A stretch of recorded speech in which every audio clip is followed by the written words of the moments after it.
दोस्तों, कहते हैं कि बुद्धि की ताकत तलवार से कहीं ज्यादा तेज होती है और इसे सबसे पहले साबित किया था बीरबल ने। उस दिन मुगल दरबार में अफरातफरी मची थी क्योंकि खबर आई थी कि पड़ोसी राजा ने अकबर पर अचानक हमला करने की तैयारी शुरू कर दी है। पूरे दरबार में डर फैल गया था, किसी को कोई उपाय नहीं सूझ रहा था। बादशाह अकबर स्वयं चिंतित बैठे थे। तभी दरबार के द्वार से शांत कदमों की आहट आई। वह थे बीरबल। चेहरे पर वही स्थिर मुस्कान और आंखों में गजब का आत्मविश्वास।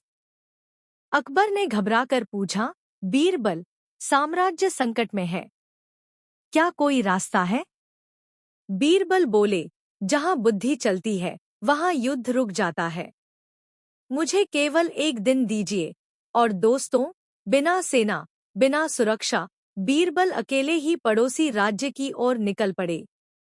रास्ते में उन्होंने किसानों और सैनिकों से बातें की और समझ लिया कि असली समस्या शक्ति नहीं, बल्कि राजा का डर है। उसे लगता था कि अकबर उससे ज्यादा ताकतवर है। यही डर उसे युद्ध की ओर धकेल रहा था। बीरबल राजा के दरबार पहुंचे। राजा गुस्से से भरा बैठा था। बीरबल शांत स्वर में बोले, बादशाह अकबर ने आपको एक संदेश भेजा है, पर पहले मेरे एक प्रश्न का उत्तर दीजिए। उन्होंने जमीन पर एक लंबी रेखा खींची। इसे बिना मिटाए छोटा कर दें। राजा ने तलवार से काटा, किनारे मोड़े, मिटाने की कोशिश की, लेकिन असफल रहा। तब बीरबल ने रेखा के पास ही एक और काफी लंबी रेखा खींच दी। अब पहली रेखा अपने आप छोटी लगने लगी।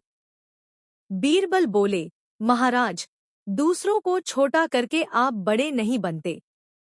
खुद को बड़ा बनाइए, दुनिया आपको वैसे ही स्वीकार करेगी। युद्ध आपकी शक्ति का नहीं, आपके डर का परिणाम है। राजा चौंक गया। यह बात उसकी आत्मा में उतर गई। उसने तुरंत युद्ध रोकने का आदेश दे दिया। अगले ही दिन वह बीरबल के साथ अकबर के दरबार आया और मित्रता का हाथ बढ़ाया। अकबर ने मुस्कुराते हुए कहा, बीरबल, तुमने बिना तलवार उठाए वह जीत ली जिसे हजारों सैनिक भी नहीं जीत सकते। दोस्तों, यह कहानी सिखाती है, दूसरों को नीचा दिखाने से पहले खुद को बड़ा बनाओ, क्योंकि असली जीत वही है जो बुद्धि से हासिल होती है।